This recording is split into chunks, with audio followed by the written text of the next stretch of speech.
Lalu apa isi pertemuan Nabi kita sallallahu alaihi wasallam dengan Jibril? Kata Rasulullah, "Basyir ummataka." Ternyata Jibril mengatakan kepada Rasulullah, "Basyir ummataka." Berikan kabar gembira kepada umatmu. Berikan kabar gembira kepada umatmu. Annahu man mata la yusyriku billahi syai'a. Siapa yang meninggal dunia dalam keadaan bertauhid dan tidak menyekutukan Allah dengan sesuatu apapun, dakhalal jannah, niscaya dia akan masuk surga. Ini jaminan bagi orang yang mati dalam keadaan Islam, mati dalam keadaan beriman dan tidak mencampuri keimanannya dengan kesyirikan sedikit pun.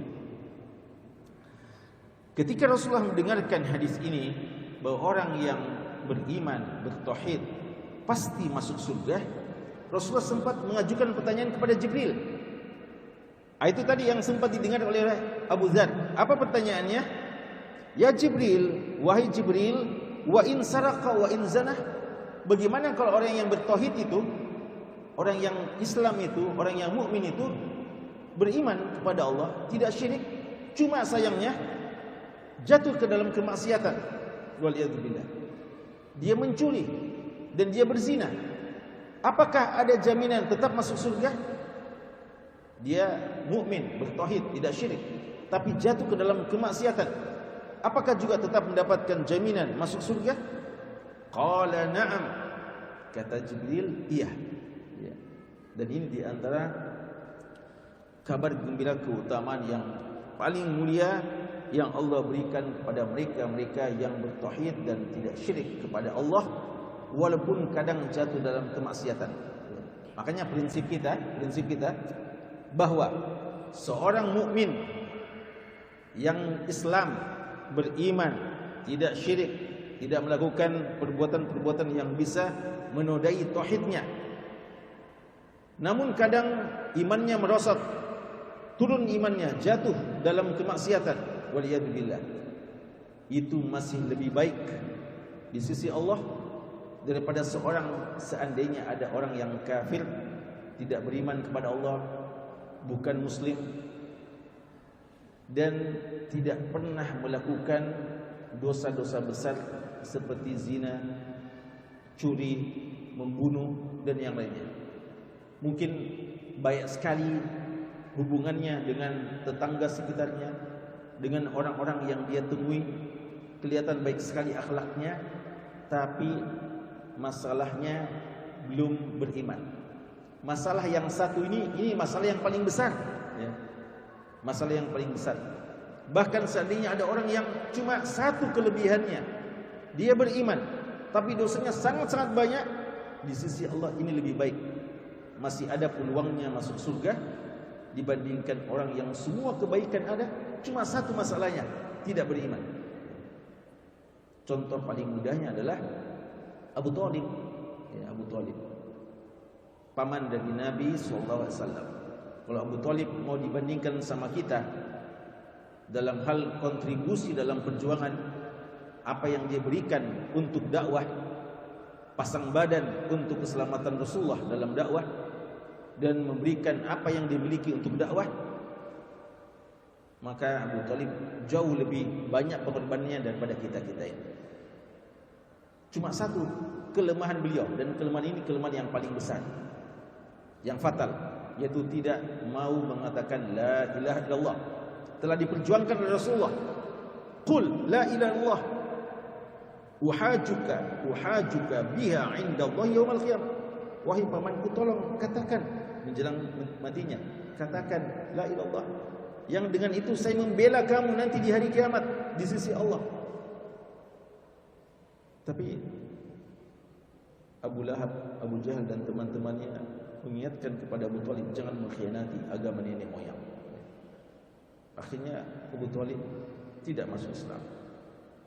Maka Allah melarang Rasulnya untuk mendoakan Abu Thalib, ya, melarang untuk menyalatinya dan mendoakannya. Karena tidak ada dasar yang bisa digunakan untuk memberikan syafaat kepada dia, karena dia tidak menyatakan la ilaha illallah. Hadis ini menjelaskan tentang keutamaan iman dan Islam.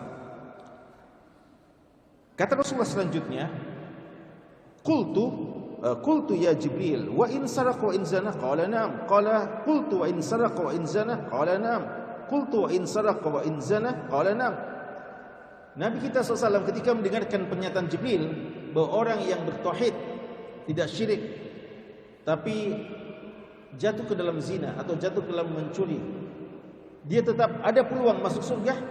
Rasulullah bilang ulang-ulangi, biar dia mencuri dan biar berzina. Kata Jibril, iya. Rasulullah ulangi lagi, Jibril, ya sekarang kan Rasulullah bilang, dengar baik-baik, walaupun dia mencuri dan berzina, iya. Beliau ulangi lagi, seakan-akan tidak percaya. Masa berzina, mencuri, kan ini dosa-dosa besar. Ada ancamannya dalam Al-Quran. Pencuri diancam dengan potong tangan. Wassariqu wassariqu wassariqatu faqta'u aydiyahuma jazaa'an bima kasaba nakalan min Allah. Pezina diancam dengan neraka oleh Allah Subhanahu wa taala. Yudha'af lahul adzabu yaumal qiyamah wa yaqlut fihi muhana. Diancam dengan neraka. Lalu di dunia juga ada hukum-hukum hadnya. Maka Rasulullah mengulang-ulangi, walaupun dia berzina dan dia mencuri, kata Jibril, iya. Ini jamaah sekalian menjelaskan tentang nikmat yang Allah berikan kepada kita-kita yang telah mendapatkan hidayah Islam dan iman.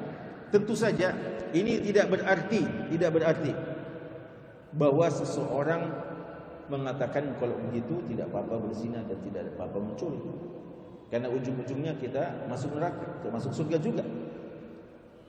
Prinsip seorang muslim mau masuk surga tanpa azab, tanpa mampir-mampir ke neraka,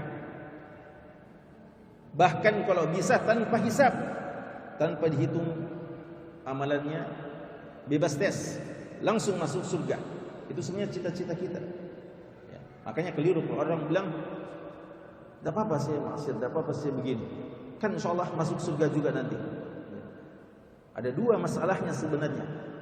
Pertama, hati-hati, kemaksiatan itu kalau sering dilakukan lalu dianggap biasa, jangan-jangan kita sampai pada taraf menghalalkan perbuatan maksiat. Dan kapan seorang hamba menghalalkan perbuatan kemaksiatannya, maka jatuh dalam kekufuran.